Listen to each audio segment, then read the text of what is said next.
My name is Cassandra, 32 years old, and I built my tech company from nothing but determination and ramen noodles.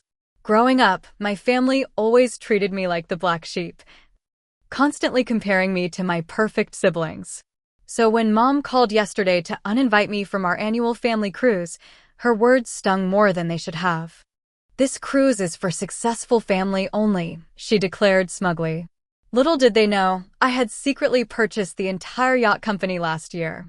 If you are enjoying this story so far, drop a comment letting me know where you are watching from, hit that like button, and subscribe to follow my journey of sweet, satisfying justice. Growing up in the affluent suburbs of Boston, my family appeared picture perfect from the outside. My father, Richard, was a prominent cardiology surgeon at Massachusetts General, and my mother, Catherine, worked as a high-powered corporate attorney. Our Tudor-style home with its manicured lawn and heated swimming pool projected success and stability to everyone in our social circle. But behind closed doors, the dynamics were far more complicated. From an early age, it was clear that my siblings Benjamin and Rebecca were the golden children. Benjamin, 4 years older, followed our father into medicine with unwavering determination. His report cards adorned the refrigerator, his trophies lined the mantel, and dinner conversations revolved around his latest achievements. Rebecca, 2 years my senior, was the spitting image of our mother both in appearance and ambition. She excelled in debate club, maintained a perfect GPA, and knew from childhood she would become an attorney. Then there was me, creative, questioning, and utterly uninterested in the predetermined paths my parents had designated as acceptable. When career day came in 5th grade, I announced I wanted to create computer games while my classmates dreamed of becoming doctors and lawyers. I still remember the dinner table that night. Dad barely looked up from his plate as Mom sighed dramatically. "I know it is just a phase, Cassandra, but please try to set more realistic goals. The tech industry is unstable, and gaming is hardly a respectable career choice." This became the soundtrack of my childhood. When I joined computer club instead of debate team, my mother called it wasting potential. When I taught myself coding instead of volunteering at the hospital like Benjamin, my father called it a distraction. The more they pushed their definition of success, the more I retreated into my own world of programming and digital creation. Family vacations were particularly difficult.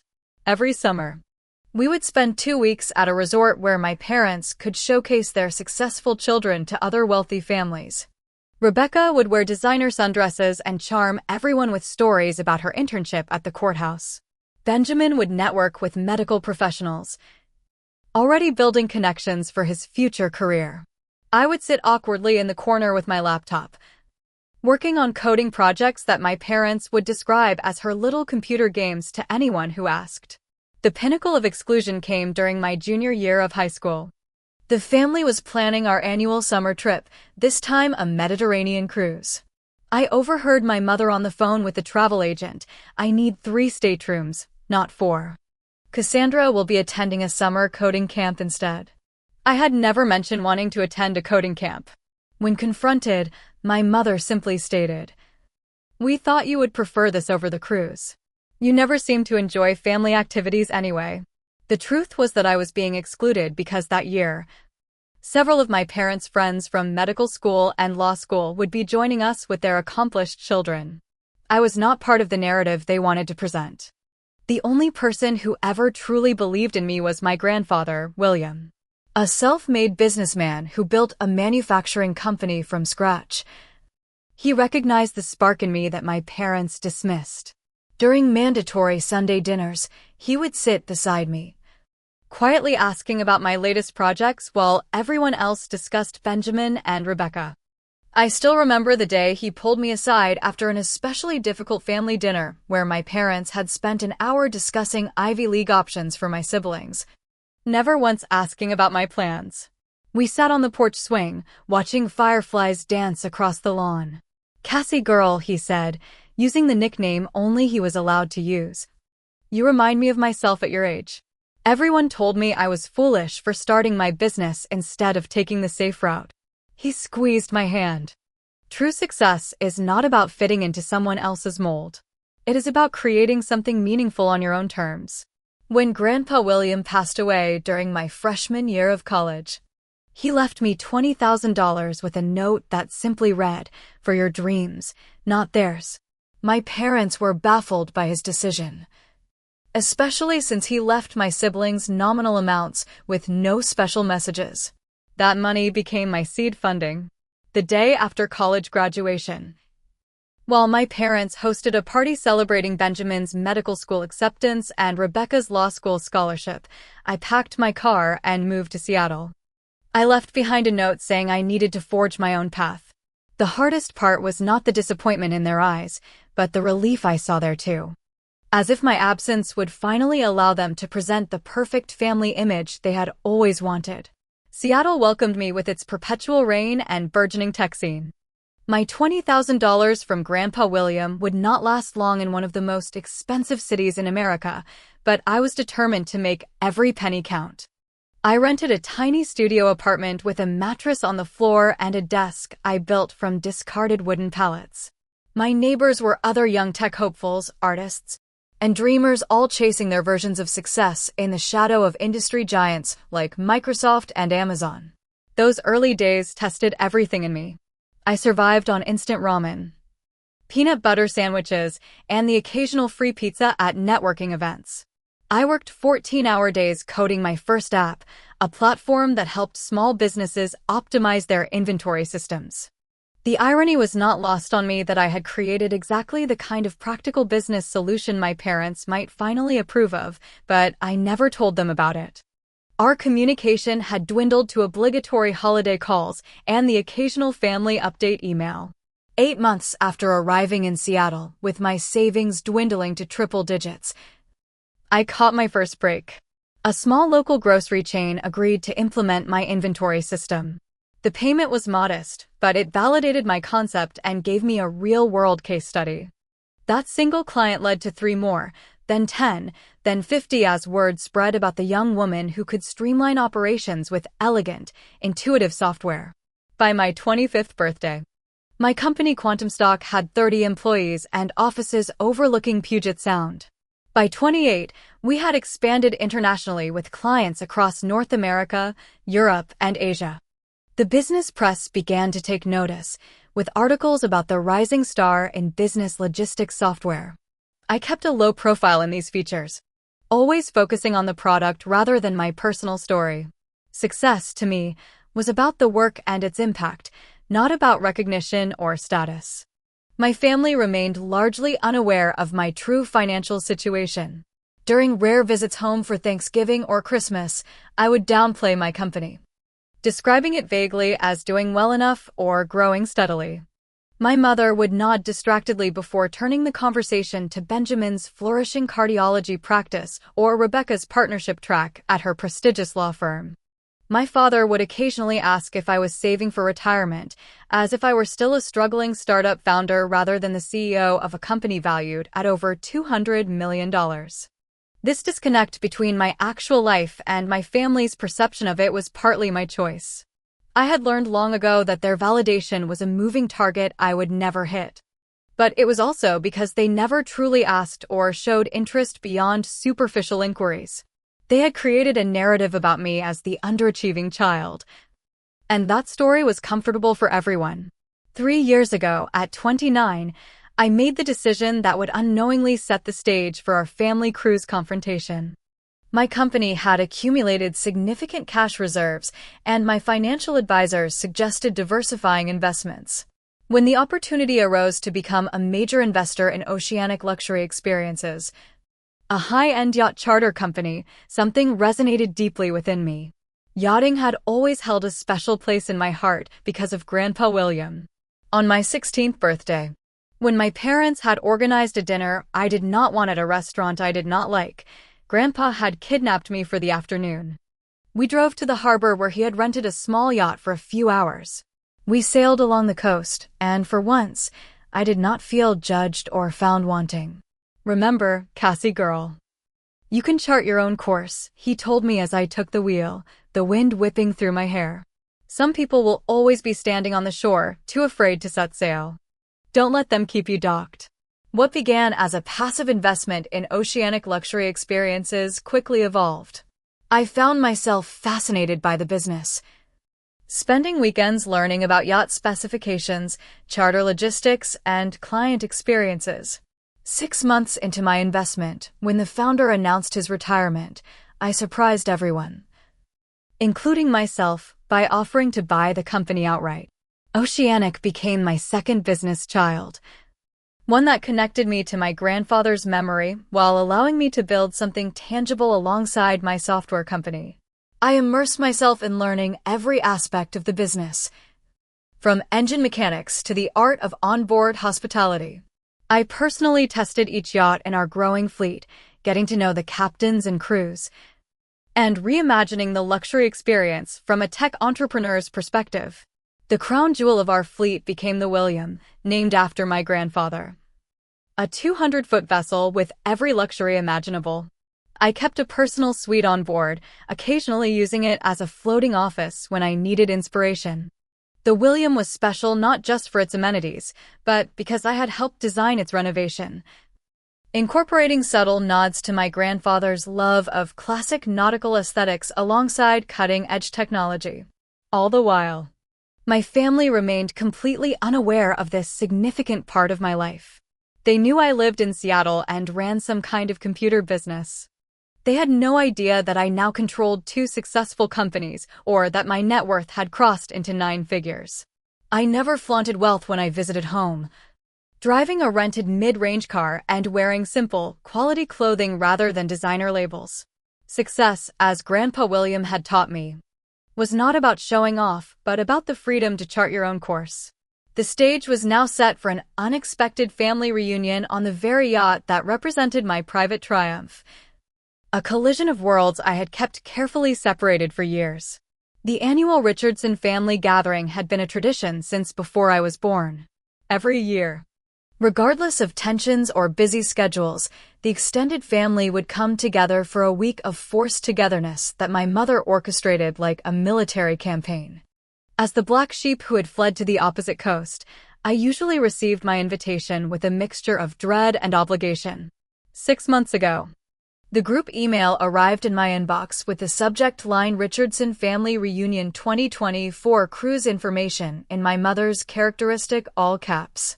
I was sitting in my Seattle office overlooking the water, reviewing quarterly reports for Quantum Stock, when the notification popped up.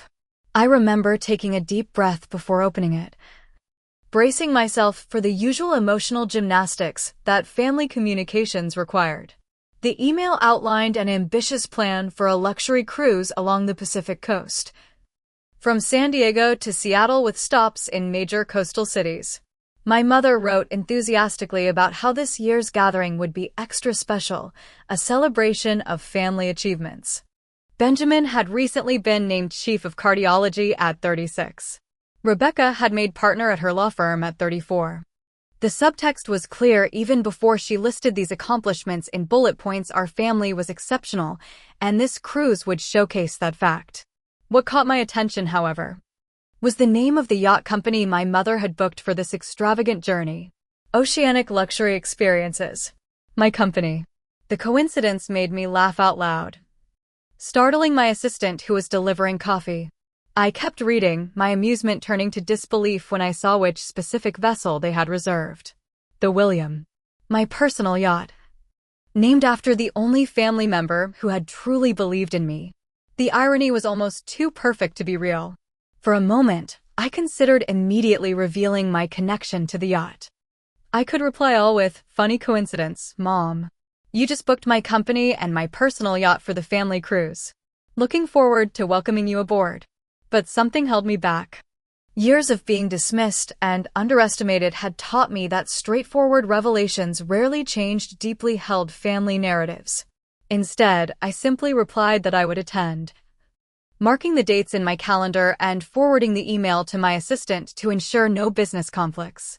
For the next few weeks, the family group chat buzzed with logistics and excitement. Aunt Judith asked about dress codes for dinners. Uncle Robert wanted to know about fishing excursions. Cousins compared notes on which ports had the best shopping. I stayed mostly quiet, occasionally adding a neutral comment to confirm I was still part of the planning. What no one knew was that behind the scenes, I was contributing significantly to the trip. When my mother complained in the group chat about the initial quote, I anonymously arranged for a substantial discount through my company. When my father mentioned wanting certain premium excursions that weren't included in the standard package, I quietly added them to the itinerary at no additional cost. I even arranged for special welcome baskets in each stateroom, customized based on what I knew about each family member's preferences. 3 months before the departure date, tensions began to rise in the family communications. My mother started sending passive-aggressive messages about contributions and expenses. At first, they were general, addressed to everyone. As we must all recognize, a voyage of this caliber requires significant investment. We expect everyone to contribute according to their means. Then the messages became more pointed, with specific family members being called out for their ability to contribute more. Benjamin and Rebecca were praised for their generosity. My cousins who worked in finance were recognized for their substantial contributions. My name was conspicuously absent from these acknowledgments. 2 months before the cruise, my mother requested a private phone call. That conversation started innocuously enough, with questions about my flight arrangements and general small talk about Seattle weather. Then came the pivot. "Cassandra, we need to discuss your financial contribution to the family cruise," she said, her voice taking on the slightly condescending tone I had known all my life. I mentioned that I had already contributed to the group expenses as requested in the initial email. "Yes," her voice cooled further, "but your contribution was minimal compared to your siblings. We understand that your little computer business probably doesn't generate the kind of income that medicine or law does, but we thought you might make more of an effort for such a special family occasion." I remained silent, processing the irony that I had secretly arranged thousands of dollars in discounts and perks for a trip on my own yacht. Taking my silence as embarrassment, my mother continued, "Benjamin has generously offered to cover a portion of your share if money is tight right now."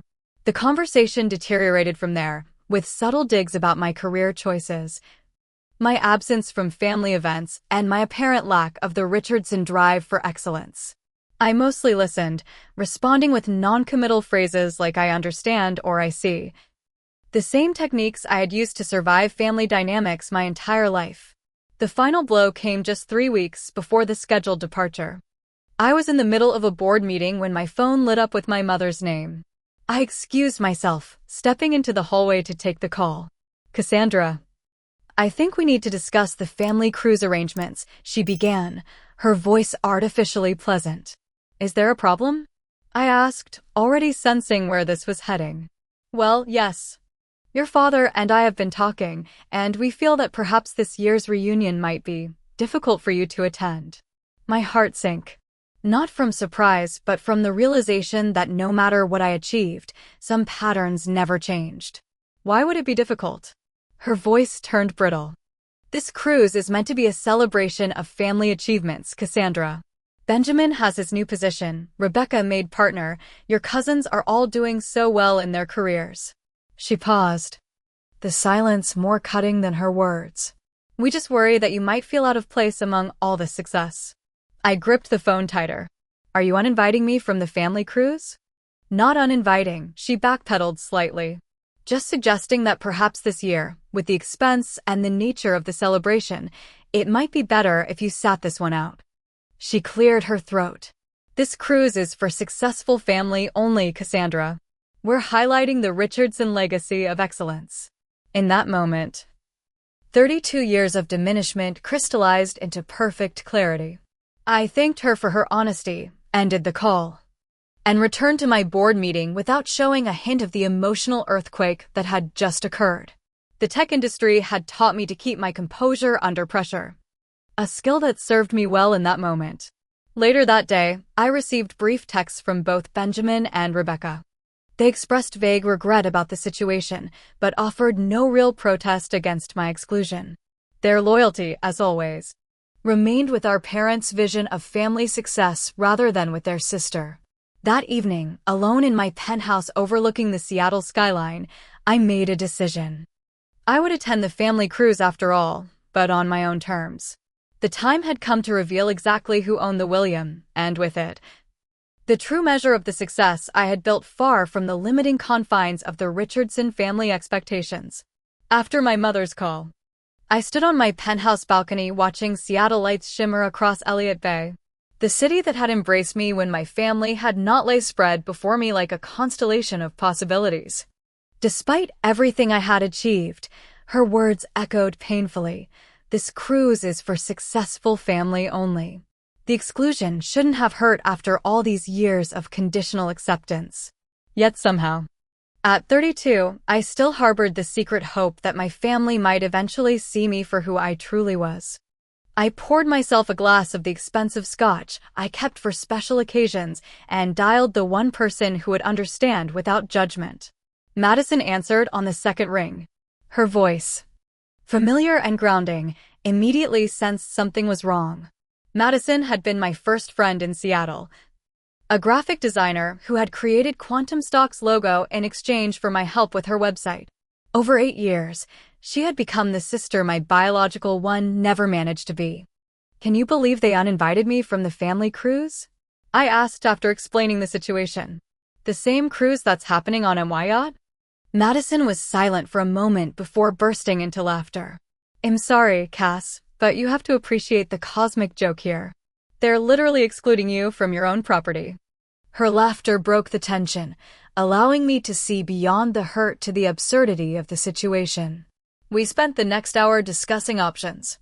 I could simply cancel the reservation, citing mechanical issues. I could let them take the cruise, but have the captain reveal my ownership at an awkward moment. Or I could do nothing, allowing them their vacation while knowing the secret irony. None of these options felt right. They all either conceded too much or turned petty in a way that didn't align with the person I had worked so hard to become. "You know what I think?" Madison finally said. "I think you need to show up and own it literally. Not for revenge, but because hiding your success has become another way they control your narrative." The next day, I called Dr. Allen, the therapist I had been seeing occasionally since moving to Seattle.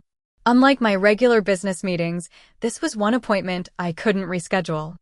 I needed professional perspective before making any decisions that might permanently alter family relationships. Dr. Allen listened thoughtfully as I outlined the situation, my hurt feelings, and my temptation to create a dramatic revelation scene. When I finished, she leaned forward slightly in her chair. "Cassandra, we've talked many times about how your family created a story about you that wasn't accurate.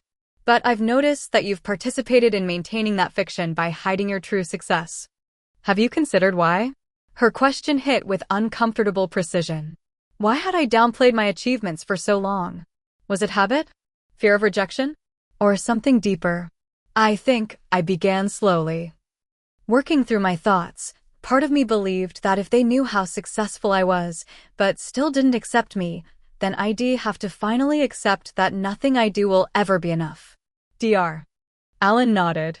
"That's very insightful. The unanswered question has allowed you to maintain hope. But consider this, by hiding your success, you've also denied yourself the opportunity to be truly seen and to establish authentic relationships based on who you really are." Her words resonated with something my grandfather had told me shortly before he died. Never make yourself smaller to fit into spaces not designed for your spirit. The memory of him standing at the helm of that rented yacht, showing me how to navigate by stars, suddenly felt like a compass pointing toward my decision. By the time I left Dr. Allen's office, my path was clear. I would attend the cruise as myself, the successful entrepreneur, yacht company owner, and woman who had defined success on her own terms. Not for revenge or vindication, but for the integrity of finally integrating all parts of my life. The next 2 weeks were a carefully orchestrated preparation. I contacted Ocean's Captain Reynolds directly, explaining the situation and requesting his discretion. Reynolds, who had worked with me for 3 years, responded with professional understanding and a hint of amused anticipation.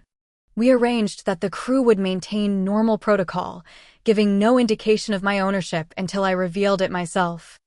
I selected my wardrobe thoughtfully simple but impeccably tailored pieces that projected quiet confidence rather than flashy wealth. I prepared documents proving my ownership of both quantum stock and oceanic luxury experiences, not as ammunition, but as simple facts that could no longer be disputed. The night before departure. As I packed my final items, anxiety mingled with determination. I wasn't seeking a dramatic confrontation, but I knew one might be unavoidable. My phone pinged with a text from Madison. Remember, you're not showing up to prove anything to them. You're showing up to stop disproving who you really are. With those words in mind, I fell into a surprisingly peaceful sleep, ready to navigate whatever emotional waters the next day would bring. The San Diego marina glistened under perfect California sunshine as I arrived in my hired car. I had deliberately timed my appearance for 30 minutes after the family's scheduled boarding time. This wasn't about making a grand entrance, but about allowing myself space to prepare mentally for what would undoubtedly be a challenging encounter. From behind my sunglasses, I observed the Richardson family spectacle from a discreet distance. They had arrived en masse. A procession of luxury vehicles disgorging designer luggage and family members dressed as if for a nautical-themed photo shoot. My mother, Catherine, stood at the center directing operations like a field general, pointing emphatically at various bags while my father nodded along beside her. Benjamin and his wife Laura were dressed in matching blue and white outfits that screamed calculated casualness, their twin boys already sporting miniature boat shoes. Rebecca and her husband Michael had positioned themselves near the most photogenic section of the dock, clearly planning social media content to commemorate their arrival. What caught my attention most, however, was the way my family interacted with the oceanic staff. My mother's voice carried across the marina as she questioned the luggage handling procedures. I could not hear the specific words, but her body language communicated dissatisfaction with the young steward who was attempting to explain the process. My father, never one for direct confrontation, nonetheless managed to project superiority as he ostentatiously checked his watch and frowned at another crew member. The message was clear. The Richardsons were important people whose time and preferences deserved special consideration. Even from a distance, I could see Captain Reynolds maintaining professional composure as he welcomed my family aboard. His 20 years at sea had undoubtedly prepared him for demanding clients, though perhaps not for this particular situation. Our eyes met briefly across the dock, and his almost imperceptible nod confirmed our arrangement was in place. I watched as my family proceeded through the welcome procedures, accepting champagne flutes and orientation materials. Benjamin could be heard explaining to anyone within earshot how he had connections in the yachting world through patients he had treated, suggesting these relationships had somehow secured them this particular vessel. The irony was almost too much to bear. When most of the family had moved on board, I finally approached. I wore simple white linen pants, a navy blouse, and minimal jewelry, a far cry from the Richardsons' coordinated cruise attire. The steward at the gangway smiled in recognition, but maintained professional discretion as I presented my identification. Ms. Wilson, welcome aboard. Captain Reynolds mentioned you might be joining us today. I thanked him and proceeded up the gangway, feeling a surreal calm. For years, I had kept my world separate, compartmentalizing family from business success. Today, those worlds would collide on the teak decks of the William. I found most of my family gathered in the main salon, exclaiming over the vessel's luxury appointments. Uncle Robert was examining the vintage nautical maps I had personally selected for the decor. Aunt Judith was running her fingers over the custom silk cushions. My cousins were exploring the entertainment systems and bar options. No one noticed me at first, allowing me to observe this strange tableau of my family enjoying the fruits of my success without any awareness of its source. Mother was the first to spot me, her champagne glass freezing halfway to her lips. Cassandra? She finally managed, her voice a mixture of confusion and displeasure. What are you doing here? Her questions silenced the room, all eyes turning toward the uninvited family member who had mysteriously appeared. I smiled, projecting a calmness I was determined to maintain throughout this encounter. Hello, Mother. I thought I would join the family cruise after all. Father stepped forward, discomfort evident in his stiff posture. There must be some misunderstanding. We discussed this. And it was decided that this year would be, he trailed off, searching for a diplomatic phrasing. For successful family only, I finished for him, quoting my mother's exact words. Yes. I remember the conversation quite clearly. Benjamin attempted intervention, his doctor voice activated. Cassie, this is awkward. The arrangements have already been made. The manifest has been submitted. I'm not sure the crew can accommodate an additional passenger. Captain Reynolds chose this perfect moment to enter the salon. He nodded respectfully to the gathered family before turning to me. Ms. Wilson, everything is prepared according to your specifications. Would you like to review anything before we depart? The salon fell silent as my family processed this interaction. My mother recovered first, her social graces kicking in to mask her confusion. There must be some mistake. We're the Richardson party. The arrangements were made through my travel agent. Captain Reynolds maintained impeccable professionalism as he responded. Yes, Mrs. Richardson, you're booked for the 7-day coastal cruise. MS. Wilson is referring to her standing instructions for the William. Before my mother could respond, Rebecca stepped forward, her lawyer instincts sensing something significant unfolding. Do you know my sister? Not just as Ms. Wilson, but as my employer and the owner of Oceanic Luxury Experiences, Captain Reynolds replied with perfect composure. The revelation landed like a physical force. I watched comprehension dawn across different faces in different ways. Benjamin's jaw literally dropped. Rebecca blinked rapidly as if recalibrating her entire understanding of her sister. My father turned an interesting shade of red. Various cousins and extended family members exchanged glances ranging from confused to impressed.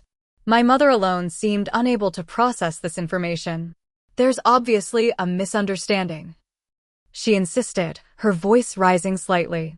My daughter works with computers in Seattle. She's not the owner of a yacht company. I reached into my bag and removed my company ID and the small set of master keys that opened every compartment on the William. Actually, Mother, I own 2 companies. Quantum Stock, which develops inventory management software and is valued at over $200 million, and Oceanic Luxury Experiences, which owns this yacht and 11 others like it. This cruise is for successful family only, my mother had declared just weeks earlier. I placed my keys and ID on the mahogany coffee table. Well, it is my yacht. The moment crystallized in a tableau of shocked expressions. Rebecca clutched her boarding pass so tightly it crumpled in her hand. Several others fluttered to the floor in a symbolic surrender of the narrative my family had constructed about me. Captain Reynolds broke the weighted silence. Ms. Wilson, shall we proceed with departure, or would you like some time with your family first? I looked around at the stunned faces of the Richardsons, feeling neither triumph nor vindication, but rather a strange sense of relief. The secret was out. Whatever happened next would at least be based on truth rather than misconception. Let's allow everyone to settle into their staterooms first. Captain, I replied. Then we can depart according to schedule. As the captain excused himself, my family remained frozen in collective shock. The carefully constructed hierarchy of Richardson's success had just been completely upended, and no one quite knew how to proceed. The first hours after my revelation unfolded in a surreal haze of awkward interactions and recalibrated family dynamics. As the William pulled away from San Diego Harbor, the Richardson family scattered to their respective staterooms, murmuring excuses about unpacking and settling in. In reality, they were retreating to process this seismic shift in family understanding. I chose not to pursue anyone for immediate conversations. This revelation wasn't about forcing confrontations, but about establishing truth. Instead, I spent the afternoon on the bridge with Captain Reynolds, discussing our course and the weather forecast, a comfortable routine that helped ground me amid the emotional turbulence below decks. By dinner time, the family had no choice but to reemerge and face me. The main dining salon had been set for our first formal dinner, the table gleaming with fine china and crystal that I had personally selected when refitting the William. I arrived early, choosing not to sit at the head of the table where my mother would typically position herself, but rather in the middle, making my presence unavoidable without claiming hierarchical dominance. They entered in small, hesitant groups. Cousins David and Samantha arrived first, their curiosity evidently overcoming their discomfort. Aunt Judith and Uncle Robert followed, then various other extended family members. My immediate family deliberately came last, my parents and siblings entering together as if drawing strength from their unified front. The first 15 minutes of dinner were excruciating. Conversation remained superficial and stilted, focused exclusively on complimenting the food or remarking on the yacht's amenities. No one quite knew how to address me. Was I still just Cassandra, the underachieving family member, or was I now Ms. Wilson, the wealthy yacht owner whose resources they were enjoying? The shift began with my cousin David's 10-year-old daughter Lily, who had no awareness of the complex adult dynamics at play. "Cousin Cassandra," she asked innocently, "do you drive the boat yourself?" Her question broke the artificial tension, allowing a more authentic conversation to begin. I explained that while I had learned to pilot smaller vessels, a yacht of this size required Captain Reynolds' expertise. This led naturally to questions about how I had come to own a yacht company, opening the door to discussing my actual career and accomplishments for the first time in family gatherings. As the evening progressed, I noticed my mother attempting to reassert control over the narrative. She interjected repeatedly with comments like Cassandra always did have a knack for computers, even as a child, or we always knew she would find her way eventually, retroactively attempting to claim support she had never provided. My father adopted a different strategy, suddenly showing intense interest in my business operations, asking technical questions about profit margins and market expansion, as if we had always discussed such topics. I answered honestly, but without providing the validation he seemed to be seeking. Benjamin, ever the pragmatist, adjusted most quickly to the new reality. By dessert, he was asking genuinely curious questions about my companies and acknowledging his complete unawareness of my professional life. "I think we all assumed you were doing okay," he admitted, "but this is extraordinary, Cassie." Rebecca maintained the most distance, her legal training perhaps making her most aware of how poorly they had judged the situation. She watched interactions carefully, speaking little but clearly processing every exchange. The following days established a new pattern of family interaction. Individual family members sought private conversations with me throughout the cruise, each with their own agenda of reconciliation or realignment. Aunt Judith found me on the upper deck during our second morning at sea. "I've always thought you had something special about you," she claimed, though I could recall no instance of her ever expressing such faith. We reminisced about family gatherings past, her memories conveniently reshaped to include moments of support that had never occurred. Uncle Robert took a more direct approach during our stop in Santa Barbara, cornering me during a wine-tasting excursion. "So you're the rich one now," he said with awkward joviality. "I've got a business idea I could run by you sometime." I politely deflected, having already weathered similar approaches from 3 cousins. My mother attempted damage control through a series of interactions designed to normalize the situation while avoiding any acknowledgement of her previous dismissiveness. She commented repeatedly on how lovely the yacht was, how proud the family was of my accomplishments, and how she had always known I would make something of myself. When I remained non-committal in my responses, she finally cornered me in the ship's library. "Cassandra, I think you're misunderstanding the situation with the cruise invitation," she began, her voice taking on the reasonable tone she used when rewriting reality.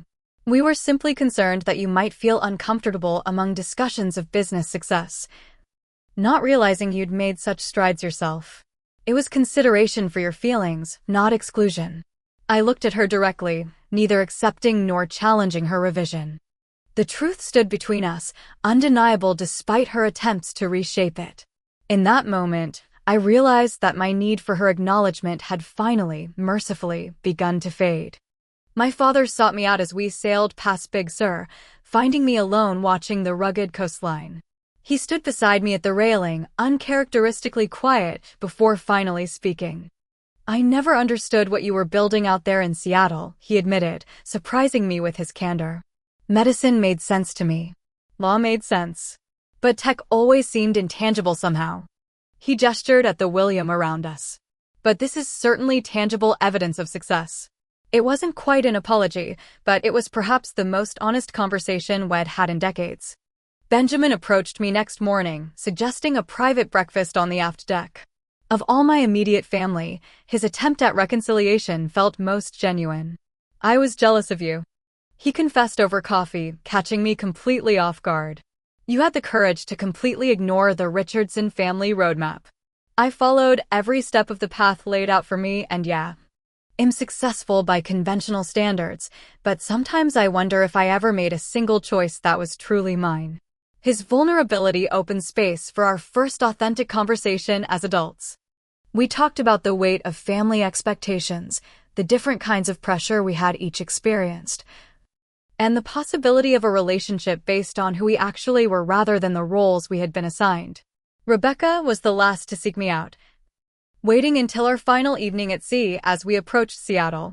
She found me in my private suite, knocking tentatively before entering with 2 glasses of wine. So this is where the real power on the ship resides, she observed, looking around at the space that reflected my personal taste rather than standard luxury yacht decor. I don't think of it as power, I replied, accepting the peace offering of wine. That's because you've never been obsessed with it like the rest of us, she said with unexpected insight. She perched on the edge of a chair, uncharacteristically hesitant. I always thought you were the lucky one, you know. Even when everyone was dismissing your choices, you seemed free in a way none of us were. We talked until nearly midnight, peeling back layers of sisterly competition and misunderstanding. She confessed the perfect career track and marriage had left her profoundly unhappy. I shared the loneliness that sometimes accompanied my success. For the first time, we connected not as Richardson daughters fulfilling or failing family expectations, but simply as 2 women navigating the complexities of adult life. The most profound shift came during our final dinner aboard the William. As we dined within sight of the Seattle skyline, the conversation had transformed from the strained politeness of our departure to something approaching genuine exchange. The revelation of my success had forced a recalibration of family dynamics that, while sometimes awkward, had created space for more authentic connection.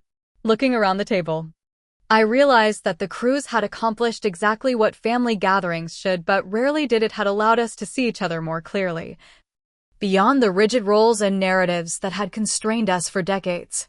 As the William docked in Seattle under dramatic Pacific Northwest skies, the Richardson family gathering concluded far differently than anyone had anticipated. The final breakfast was served on the main deck, the Space Needle visible in the distance, a fitting backdrop to my life that had been invisible to my family until now. Before disembarking, I asked everyone to gather in the main salon.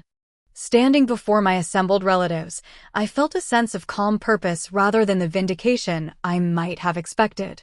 This wasn't about triumph, but transformation, about honesty after years of hiding parts of myself to accommodate others' expectations.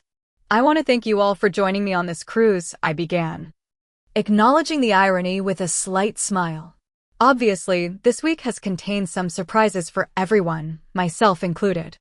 The polite laughter that rippled through the group suggested a collective emotional exhaustion. A week of recalibrating long-held family narratives had left everyone drained but also oddly relieved.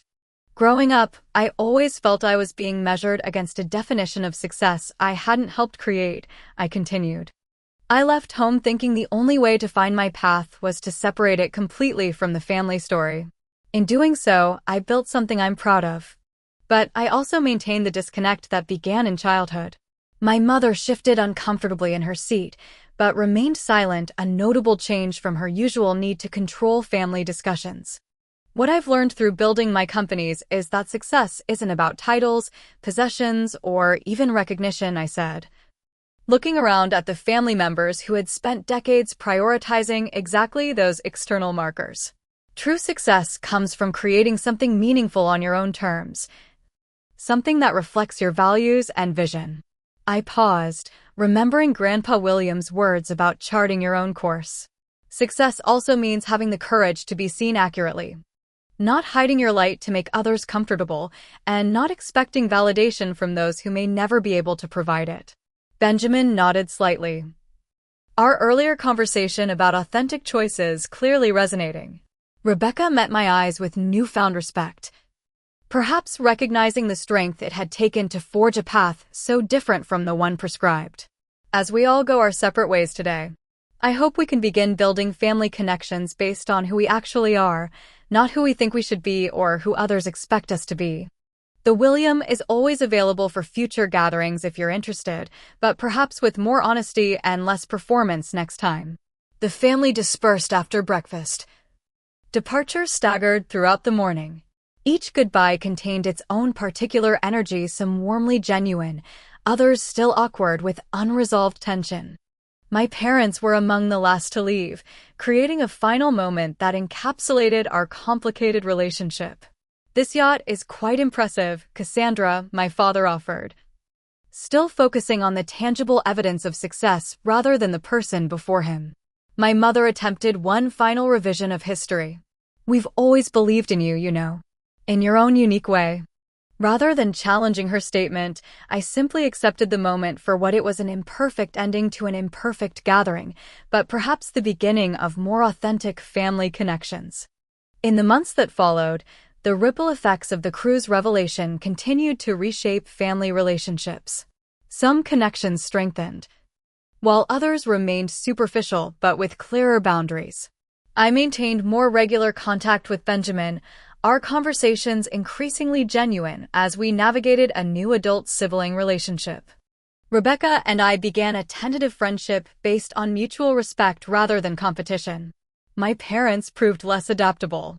6 months after the cruise, a family dinner at their Boston home demonstrated that while they now acknowledged my professional success, they still struggled to see me as more than a collection of achievements. The difference was that now their opinion no longer defined my self-worth. The most significant change wasn't in how my family saw me, but in how I presented myself to them. No more downplaying accomplishments, no more avoiding discussions of my actual life. The exhausting compartmentalization I had maintained for years had finally ended, allowing me to bring my whole self to family interactions, whether they fully appreciated that self or not. 1 year after the revelatory cruise, I hosted another family gathering, this time at my Seattle penthouse. The dynamics had evolved into something more honest, if occasionally still strained. Some family members had adjusted their perception of me entirely, while others merely added wealthy business owner to their limited understanding of who I was. What mattered was that I no longer participated in diminishing myself to maintain their comfort. The greatest lesson from the cruise confrontation wasn't about proving my worth to others, but about refusing to hide it any longer, even from myself. Success wasn't defined by a luxury yacht or company valuation, but by the freedom to live authentically and create meaningful impact through my work. Grandpa Williams' wisdom had proven prophetic. True success wasn't about fitting someone else's mold, but about creating something meaningful on my own terms. Some people would indeed always remain standing on the shore, too afraid to set sail. The key was not letting them keep me docked while they criticized my voyage from the safety of the harbor. Family, I ultimately realized, isn't just about biological connections or shared history. True family consists of those who see you clearly and value you completely, not just when you conform to their expectations, but especially when you chart your own course toward horizons they may never have imagined possible. Have you ever had to stand up to family members who underestimated you? How did you handle it? Share your experiences in the comments below, and don't forget to like and subscribe if this story resonated with you. Remember, sometimes the greatest success isn't proving others wrong, but living authentically despite their doubts. Thank you for joining me on this journey, and I hope it inspires you to value your own definition of success, regardless of others' expectations.